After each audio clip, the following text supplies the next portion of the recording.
Before temples or scriptures, faith lived in the human face. It flickered in firelight, whispered through antlers and charms, and lingered in the silence of graves. Some sought the spirits of the wild. Some prayed for life that never came. Some kept the old ways alive, while others built new ones in stone. And beneath the earth, faith demanded its final offering. Across 6,000 years, it took many forms, yet always asked the same question: what does it mean to be human before the divine? This is Riddle Me This Mysteries, and this is Episode 5, Faces of Faith and Ritual.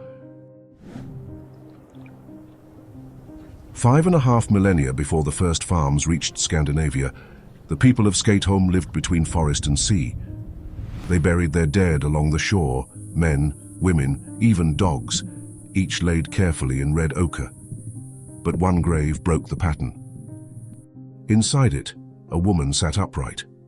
Red deer antlers arched around her like open hands. More than 100 boar teeth formed a belt across her waist. Flint blades, fish hooks, and the bones of animals surrounded her, arranged as if the hunt still answered to her will. At first, the excavators thought the antlers belonged to an animal offering.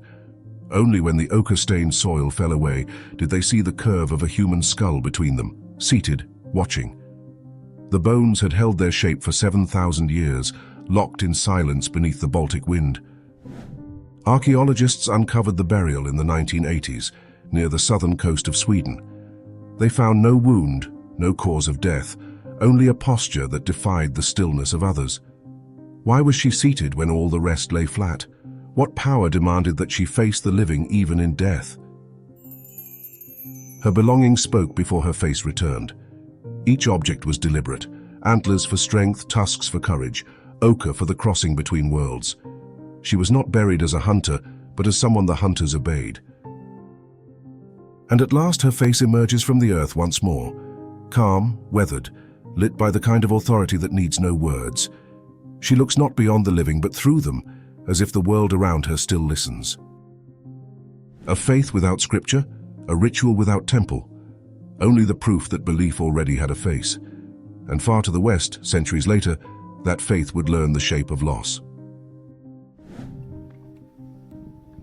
Before the chalk hills of southern England were carved by plough or road, a ring of ditches circled a rise above the sea. People gathered here around 3500 BCE to mark the turning of seasons, to bury offerings in white earth, and to call upon whatever watched from the sky. Inside one of those rings they found a grave. A young woman, no more than 25, laid carefully on her side. Beside her, the tiny bones of an infant. Around them, beads of shell and chalk, smoothed by countless hands, strung as charms to keep danger away. No weapons, no tools, only tokens of hope. When excavations at Whitehawk resumed in the 1990s, the soil still held the curve of that small enclosure. As the chalk crumbled, archaeologists brushed away layer after layer until the ornaments reappeared, the same ones first unearthed in the 1920s. Each bead carried a trace of touch, the faint memory of someone who had wished for protection and found loss instead. She died in childbirth. The child never lived to be named, yet the care of the burial, the placement within a ceremonial enclosure, suggests her community believed the spirits might listen. Faith here was not about command. It was a plea, a mother's hope extended into the earth. And now her face returns, soft-boned, young, eyes shaped with quiet endurance. There is no triumph in them, only the calm acceptance of a life measured in breath and promise. The ornaments at her side speak more loudly than prayer. They are the first whisper of compassion recorded in soil. A face of devotion, carved not by gods but by love itself. In the centuries that followed, faith would learn to endure, and one woman's wisdom would carry its light into the north. On the far edge of the Hebrides, where the Atlantic breaks against black rock, the wind never stops speaking. High above the shore, archaeologists found a single grave cut into the soil, alone, facing the sea. The skeleton belonged to an elderly woman, more than 60 years old, a rare age when most never reached 40. By her side lay a bronze ring, a knife of iron, a pot of coarse clay, and a polished plaque carved from whalebone. The site dated to roughly 2,000 years ago, the Iron Age, an age of warriors and druids when old rituals still held against the coming of empire. But this woman's burial was peaceful. No weapons, no chains, no sign of haste. Someone had chosen this place for her, a high view of sea and sky, as if her watch was meant to continue. When the soil gave way to bone, the first impression was of care. The body rested in alignment with the horizon, the tools beside her neatly ordered. Every artifact seemed to carry a trace of ceremony. The whalebone plaque, perhaps once used to smooth cloth or ritual skins, the iron blade dulled by salt, the ring worn thin by years. This was no outcast's grave. It was the resting place of knowledge, someone remembered, not abandoned. Her face has since been rebuilt from the skull that endured the weathering of centuries. Deep lines frame a steady mouth. Her eyes meet the present without fear. The expression is neither youthful nor frail. It's the quiet confidence of survival itself.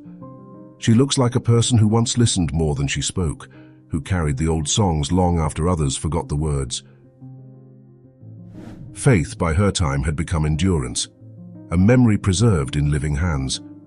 From her windswept height, belief watched the horizon darken with sails, armies, and a different kind of god. Her silence closes one world and opens another. Soon faith will find its voice in stone halls and Latin prayers. Beneath the ruins of Whithorn Priory, the air smells of stone and salt. Once this place was the heart of the medieval church in Scotland, a seat of pilgrimage and power. When archaeologists reached the lower crypt, they found two coffins lying side by side, carved into the same floor of earth. One held a bishop, the other a priest with a cleft lip and palate, a face marked since birth, yet granted rest beside his superior. For a world that measured worth through perfection, this pairing was an act of quiet mercy. Fragments told the rest. A bronze ring still clasped to bone, threads of vestment turned to dust, a chalice and paten, green with centuries of damp.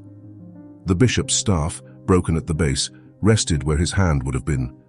Each object spoke the language of hierarchy, faith organized, codified, and sealed in ritual. When the skulls were scanned and reconstructed, the two men looked out again after 700 years. The bishop's features were broad, steady, carrying the weight of command.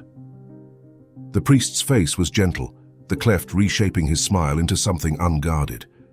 Together they reveal a truth their church often hid, that belief at its core was still human compassion wrapped in ceremony. These were the faces of a faith that had learned to build in stone, to speak in Latin, and to rule through prayer. But beneath those vaults, the bond between them whispered of something older, the same need that once buried shamans and mothers with care.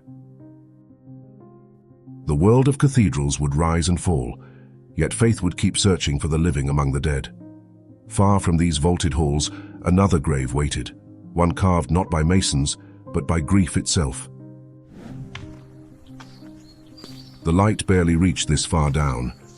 Beneath a collapsed flint mine in southern Moravia, archaeologists uncovered the remains of two women, an infant and a dog. They had been trapped together 6,000 years ago, the walls sealing around them like a tomb carved by accident or intention. The bodies lay close. One woman's arm curved over the child. The other's hand rested near the dog's ribs, as if still keeping it from rising.